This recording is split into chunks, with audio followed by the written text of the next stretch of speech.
Bernie Sanders proposes a taxpayer bailout for all student loans in the United States. But what the left won't admit is that student loan forgiveness is nothing but welfare for the rich. We will analyze the numbers. Then, Iran keeps provoking us to war. Will President Trump take the bait?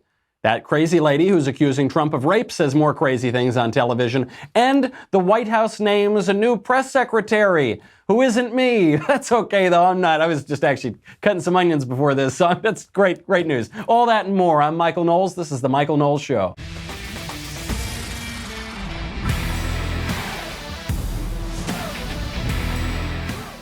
Great news. I almost couldn't do the show today, but no, it's okay. We'll analyze who she is a little bit later. She actually does seem to be a very good candidate for it, though a lot of big shoes to fill after Sarah Sanders. But first, support for the Michael Knowles Show comes from our friends at Rocket Mortgage by Quicken Loans. Finding the right house isn't easy, but finding the right mortgage can be. Loans are in the news a lot today. A lot of millennials making a lot of bad decisions when it comes to their loans. Don't be one of them. Use Rocket Mortgage. Rocket Mortgage is doing more to help you understand the home buying process so that you can get exactly what you need. Because it's not just a mortgage, it's your mortgage, and they have found a better way. Their team of mortgage experts is obsessed with finding a better way, which means their number one goal is to make the home buying process smoother for you. Buying a home is a miserable experience. It's very difficult. It's very time intensive. You gotta jump on certain things. And adding on to that, getting a mortgage is so problematic. It's so difficult. It's so frustrating. Rocket Mortgage is there with award-winning client service and support every step of the way. They make it so much better. Quicken Loans has helped millions of Americans achieve their dream of home ownership. And when you're ready to purchase the home of your dreams, they can help you too. When you work with them, you get more than just a loan because Rocket Mortgage is more than just a lender. Get started online at rocketmortgage.com/Knowles, Knowles. Equal housing lender, licensed in all 50 states. NMLS, consumeraccess.org, number 3030. Rocket Mortgage by Quicken Loans. Push button, get mortgage. We're going to be talking about loans a whole lot today because Bernie Sanders has a new plan to cancel all of the student loan debt in the country. Not just some of it, not just for people who can't pay it, not just for poor people, not just for people who don't get a job. $1.6 trillion of student loans currently owed by 45 million people. 40 million of whom are college graduates, about 41 million who are college graduates, about 4 million of whom are dropouts. So they're really having trouble paying their loans. This is the most radical proposal we've seen yet. And they've all been talking about this for a while. The Democratic candidates have been building up to this. So previously, Bernie had proposed making community colleges and four-year public colleges tuition free for people who make less than $125,000 per year. So that's a lot of money, $125,000, that would cover a lot of people. Still not nearly as radical as this. Elizabeth Warren had taken it a step further and talked about forgiving student loan debt. What her proposal would have done was giving all Americans who have student loans up to $50,000. Even that is nowhere near what we're seeing now from Bernie Sanders. Some people have student loans upwards of $200,000 or more. Harris, Booker, Gillibrand, all the Senate Democrats running for president, they endorsed something called the Debt-Free College Act. Still, not even close to this. This would wipe out all of the student loan debt currently owed in the country. Would do nothing for the people who already paid off their student loans. Ostensibly, it wouldn't do anything for the people who are about to take out student loans. For the people who currently have them, it would wipe them away. Democrats love this idea. Here's AOC embracing it at her own press conference because the sun can't rise in the morning without AOC holding a press conference, and she is totally owning this issue. I will be completely honest. I will disclose my personal stake in this fight because I have student loans too. And I think it's so funny. A year ago, I was waiting tables in a restaurant, and it was literally easier for me to become the youngest woman in American history elected to Congress than it is to pay off my student loan debt. So that should tell you everything about the state of our economy and the state of quality of life for working people. It doesn't. It doesn't tell you about the state of our economy or the state of the quality of life of working people. It tells you about the state of education. Of education nationally and specifically about AOC's education. She got a very expensive education. She went to a college called Boston University. It's a private college. It costs today about $70,000 per year, $70,000 per year to go there. And that education wasn't worth it. I'm not saying Boston University is never worth it. I'm saying AOC didn't get a whole lot out of it. It's funny, she majored in economics. She knows nothing about economics. But if she went there hoping that it would help get her a job, she took out $200,000. I don't know how much she took out in student loans, but she could have taken up $200,000. She did not learn enough in that university to pay it off with the job she got after college. Because the job she got after college, she said she was waiting tables. She was a bartender. So either because of what she studied or how she applied it or what she learned from it, her education did not translate into lots of money afterward. Now, being a bartender is a fine job. Some of my favorite people are bartenders. But it's not a fine job if you've got $200,000 in student debt. You don't need to go to college to be a bartender. You're not really supposed to get a liberal education to get a job anyway. The purpose of a liberal education is education for itself. You only study things like literature, history, mathematics, things that don't have direct applicability. It's not pre-professional training. It's the arts of liberty. It's the arts to understand your liberty and to understand your role as a free citizen and to understand your own civilization. So it's fine to be a bartender, but if you're saddling yourself with $200,000 of debt and you think that that's going to get you a very high-paying job afterward, then being a bartender isn't going to cut it. Now, she says it's so crazy. She did something so much harder. She became the youngest woman ever elected to Congress. That's so much harder than being a bartender. No, it isn't.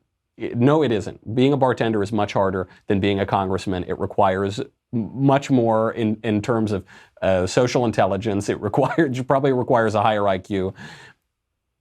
The job of being a congressman offers an inflated salary and much higher future earnings potential for mediocrities. Most people who are in Congress are not terribly intelligent. They're not terribly serious people. They're just glad-handing grifters who make a bunch of money on taxpayer dollar, and then they leave and they become lobbyists and they make even more money. There are some good people in Congress. I have some friends in Congress. I like Dan Crenshaw. He's a terrific guy, super smart, loves his country.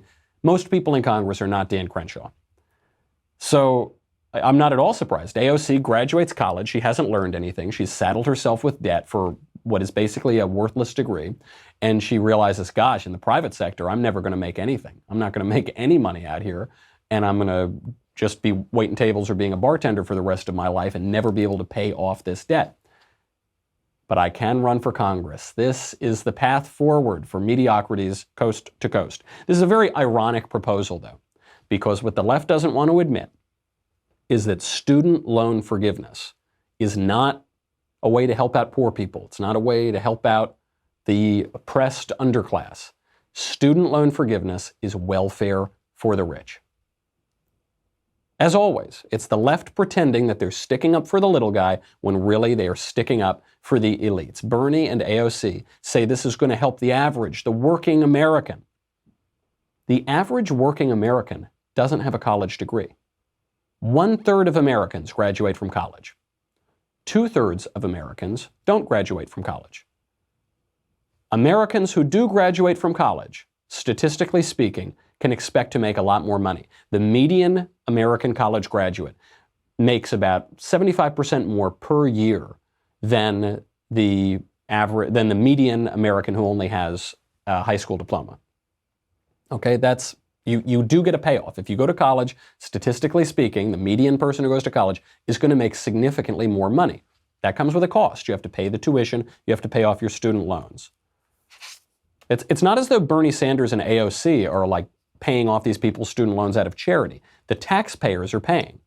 So you now have a system being proposed by Bernie and AOC where the majority of Americans who make comparatively less money than college graduates will be paying off the reckless financial decisions, will be bailing out the minority of Americans who choose to go to college and get that education, who will statistically make significantly more money than the majority over the course of their lives. This is a bailout from the comparatively poor to the comparatively rich.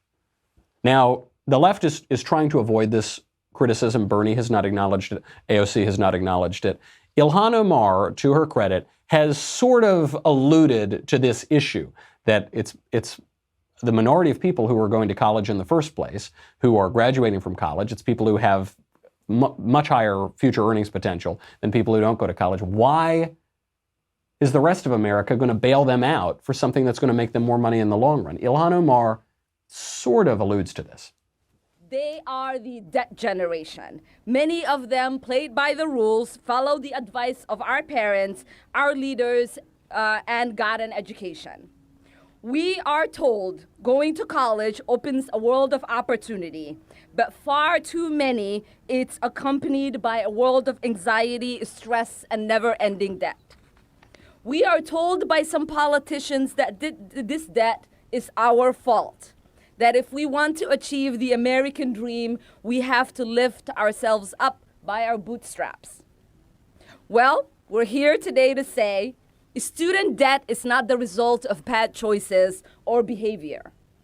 It is the result of a system that tells students to get an education and go to college in order to have a stable life, but then does not provide the resources to afford that education. You see that? They're not the elites. They're not the ones who are going to make more money. They're the victims. They were tricked into it by their parents, by society. They're victims. They have this debt. It's not their choices. It's not their benefit. It's not their future likely elite lifestyle. No, they're the real victims. And the majority of Americans who don't have a college degree, who they're now telling to bail out, the minority who will, it's incumbent on them because they haven't had such awful oppression as the people who spent 4 years at very expensive private colleges. Totally outrageous. Speaking of making money, though, big tech companies make gobs and gobs of money because you and I give all of them our data. And if you want to keep giving them your data, that's fine. There's no big deal. But here's what I recommend. You should make a little money on that too. And you can do that finally with Big Token. This is so great. Here's how it works. Big Token is this easy to download app. You sign up for it, you get a free Big Token account. Then you complete actions to get points. So that can be answering surveys, you can check into locations, you just say, okay, I'm here, boop, click it, then you get some points. You connect your social media accounts, you get some points, all of these sort of things. Then you redeem those points for rewards like cash and gift cards, or you can donate your earnings to charity if you're a good person, but probably you're just gonna take the cash. You choose what data you share with Big Token, then you get paid for it. So your data are always secure with Big Token. And the best part is you get paid. The thing I really love about this is we're not trying to fight reality. We're not going to say, no one's ever going to get my data. No one's ever again going to find any of my data on the internet. That's a fool's errand. That's never going to happen. So what you can do is, understanding reality, make a little money off of it. So it's not just them making money, you're going to make a little money too. If you want to start earning money for your data, go to the App Store or Google Play, search for Big Token, BIGTOKEN, that's one word. Download the app and sign up. Most important, use my referral code Knowles, Knowles, because then I'll make money too and keep this show on the air, which is very important because I'm not going to be the next White House press secretary. Search Big Token in the App Store or Google Play, download the app, use my referral code Knowles, Knowles, to sign up. Claim your data and get paid. Ilhan Omar does not want to take responsibility for her financial decisions. So she's blaming everybody. She's saying, obviously this is the sort of basic aspect of leftism. She's blaming people for her problems, right? My parents made me go to college. My society made me go to college. Everybody made me go to college, not me. The loan companies tricked me into taking out loans and go whatever. The other aspect of leftism here is they want to get something with no cost and with no risk. It's true. You can take out $100,000 in loans, go to college, graduate, not having learned anything, not having studied very hard, not having been appropriate for college. Maybe there was a better path for you, but you did go to college. Now you got a lot of debt and you're not making a lot of money. That's risk. Life involves risk. You don't have perfect security. Little babies have perfect security. And even little babies, frankly, don't have perfect security. Certainly grown adults don't. You got to take some responsibility. And there's cost. So for the median and everyone else, you're going to make a lot of money after you graduate from college. That doesn't just come for free. Not just because you're so pretty. Not just because you're so privileged and wonderful and beautiful. People are going to give this to you for free. You incur that cost, and then you get a reward for that in the long run. According to a new survey just came out, 2/3 of employees in America are reporting having regrets when it comes to their degrees. They wish they didn't get it, according to a pay scale survey of about 250,000 respondents this past spring. They have regrets because I don't think they have regrets because they don't want to make the extra money, which statistically they are. They are making significantly more money than if they hadn't gone to college. They regret that they have to pay for it.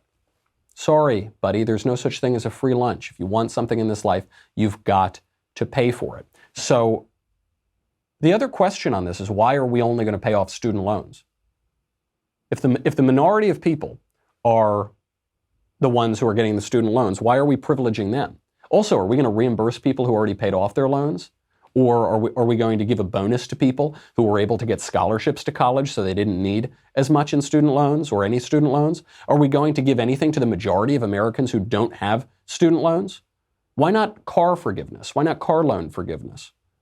The average car payment in America is significantly higher than the average student loan payment, and way more people have car payments than have student loan payments. Why aren't we going to, how about mortgage payments? Are we going to do that? Now, the left would say, this is the Democrat response, they say, college helps the economy.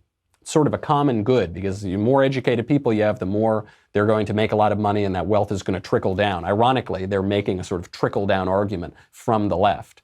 Say it's great, it's a common good, there's going to be more businesses, it's helpful to the community when people get educated. Okay, car ownership helps the economy too. Car ownership helps the economy way more than most college degrees. Car driving also should be encouraged by society. It's how people get to work. It's how people pick up the kids from school. It's how they keep the economy moving. If we pay off student debt, why aren't we going to pay off car loan debt? If we pay off student and car loan debt, why aren't we going to pay off mortgage debt? People need a place to live, don't they? People need a place to live way more than they need to study lesbian dance therapy at Palookaville University, don't they? If we're going to pay off all those debts, certainly we should pay off homeowner debt. Now, what is debt? People also don't know what debt is. Why do people have debt? People have debt because they are borrowing against their future earnings. You need some money today. The money today is more valuable than waiting and having the money in 20 years. So you're going to pay a little bit of an interest rate on that because there's time value of money. And you're going to use that money now. It's going to help you. It's going to propel you ideally. And that's how modern economies work. If you know that you're going to make 75% more per year by going to college, then you're definitely going to borrow the money now because you're going to have 60 years of earning all that more money. You're going to pay it off. It's going to be a good deal.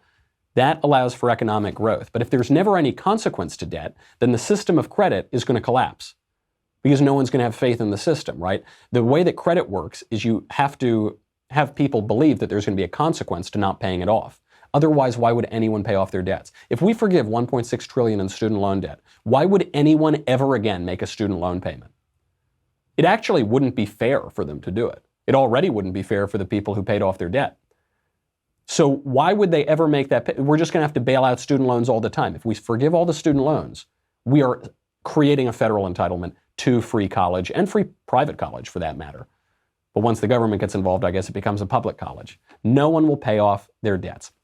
The big question politicians need to solve here is not why, not all of the oppression, not all of the victimhood, not all the terrible reasons why people went to college. They need to figure out, why is college so expensive? Why is it? It's because the federal government guarantees loans. So it's a blank check to colleges to raise their tuition, which has skyrocketed over the last 20, 25 years. Why else? Because more students are going. So you're flooding the market. You're telling people they need to get a college degree. And so the colleges have the opportunity to just raise the prices. In 2016, nearly 70% of high school graduates enrolled in college. A lot of those people are not going to graduate. For a lot of them, it was a terrible idea to enroll in college. Very expensive mistake. But 70% almost. In the 1940s, do you know how many people got a college degree? 5%. 4 or 5%. Even in the 1950s, 5-6% of people. So now we got 70% of people going to college. Back in the 40s and 50s, we had like 5%. Do we really think that people today are much better educated than our grandparents were? No, of course not. If anything, we're less educated today. We have more degrees, we're more credentialed, but we're less educated. In the 1950s, universities required knowledge of Latin as a prerequisite. Do you know Latin? How's your Latin? Not great. How's my Latin? Terrible. High schools taught Latin because of this requirement. Today, even top universities don't require Latin. Some universities don't even offer Latin. In the 1950s, education made sense. I mean, getting a good education always makes sense, but I'm saying the education that was being offered actually was coherent. It was based around a common curriculum. It was based around the Western canon. It's based around our civilization. So you'd read the ancients through the Middle Ages through modernity. You would understand how Aristotle and Homer relate to Thucydides, relate to the Bible, relate to Dante, then relate to Boccaccio, relate to Shakespeare, then how all of those people relate to the moderns, how they relate to Thomas Aquinas. So Thomas Aquinas takes Aristotle and he makes him Christian. And then you get to Machiavelli and modernity. Then you get to Hobbes and Rousseau and T.S. Eliot, and it makes sense. You have a picture of how ideas have progressed, how we got to where we are. It used to make sense in and of itself. Now it doesn't. Now you just pick random subjects. Okay, I'm going to take modern French film, and I'm going to take math for English majors. And that's supposed to be an education, but it's not. And that's what almost everyone has now. Education also used to make sense for students. So if you wanted an elite education, you got a liberal education. If you wanted to be an electrician, you apprenticed under an electrician or you got a trade education. If you wanted to be an entrepreneur, sometimes you got a liberal education, sometimes you didn't get any education, you just started building things, you just started doing stuff right out of high school, if you even finished high school. Now, education doesn't make sense for students. The problem is not that the cost is too high, or that people have too much debt, or that it's too hard to get in, or whatever. The problem is that we have devalued education. By saying that everyone needs to go, and that the government will basically create an entitlement to it, we have devalued it. Okay, I paid very little for college because I got a lot of scholarships. And I actually know who gave I know the guy who had the named scholarship, who then I received his scholarship. I got to meet him. I went to the opera with him. Great guy. That creates a feeling of gratitude. That creates a debt. I understand that even though I didn't have to pay a lot for college, barely had to pay anything, I know that it wasn't free. Somebody worked very hard to allow me to go. That creates some responsibility. If the government is just going to forgive all the debts, there's no feeling of gratitude. That creates an entitlement. It creates a feeling of entitlement, of all of these AOC and Ilhan Omar, these bratty little girls who are saying, I want something for free. Wah, wah, wah. It's not my fault that I have to pay something for the great benefits that I've had. That's what it creates. Free college only exacerbates the problem. We need to make it clear, once again, that not everyone needs the same schooling, because when everybody has the same government-run schooling, then you have a lot of schooling, you don't have a whole lot of education. Unfortunately, the problem seems to be getting worse, and you see that lack of education every time AOC opens her mouth. Moving on from the 2020 race, we have to talk about war, because Iran keeps threatening us with war. And this is creating a lot of consternation in the White House and on the right, especially. So what is Iran doing? Iran looks like they set a couple oil tankers on fire last week. Looks like they shot a missile at one. They also then shot down our $130 million drone, which is very frustrating. No Americans killed, but $130 million, a lot of money. So the question is, are we going to war with Iran? It looked like the United States was going to launch some strikes on Iranian targets, and President Trump called it off at the last minute, according to White House reports, which he alluded to. Why did he say he doesn't want to go to war? Why did he call off the strikes? Because he said it's not worth killing people for a drone. Which is an amazing statement from the president. They call this guy Hitler. They call him an authoritarian warmonger. He's like the most peaceful president I've ever seen, certainly in my lifetime. They call him bloodthirsty. I think he's certainly the most peaceful president since Ronald Reagan. He heard that about 150 people would be killed in Iran if they struck those targets. And he said, no, I'm not going to do that for a drone.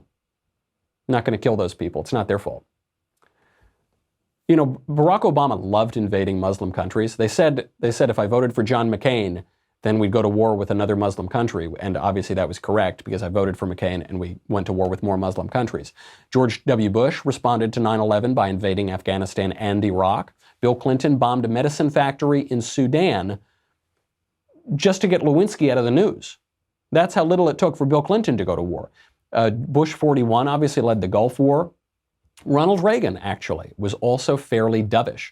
He didn't really like going to war very much. A lot of similarities with Trump.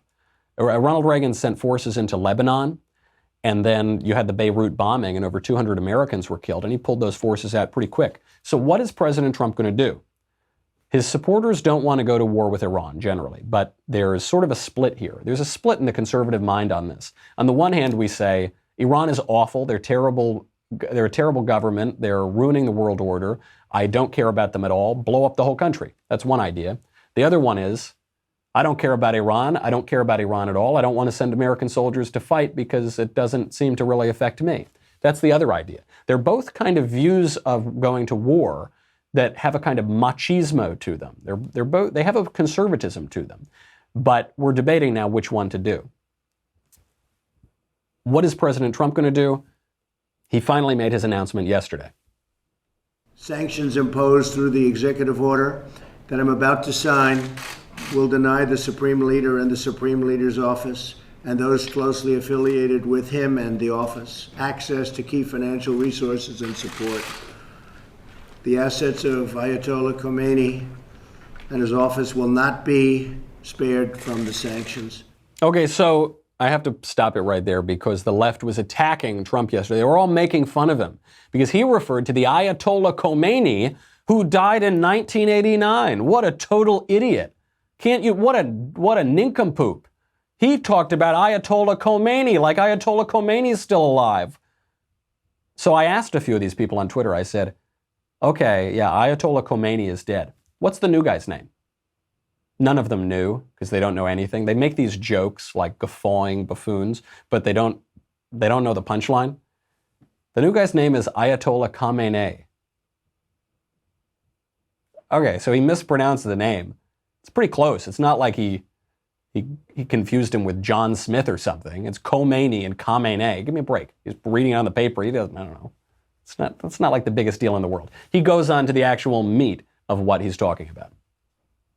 These measures represent a strong and proportionate response to Iran's increasingly provocative actions. We will continue to increase pressure on Tehran until the regime abandons its dangerous activities and its aspirations, including the pursuit of nuclear weapons, increased enrichment of uranium, development of ballistic missiles, engagement in and support for terrorism, fueling of foreign conflicts, and belligerent acts directed against the United States and its allies.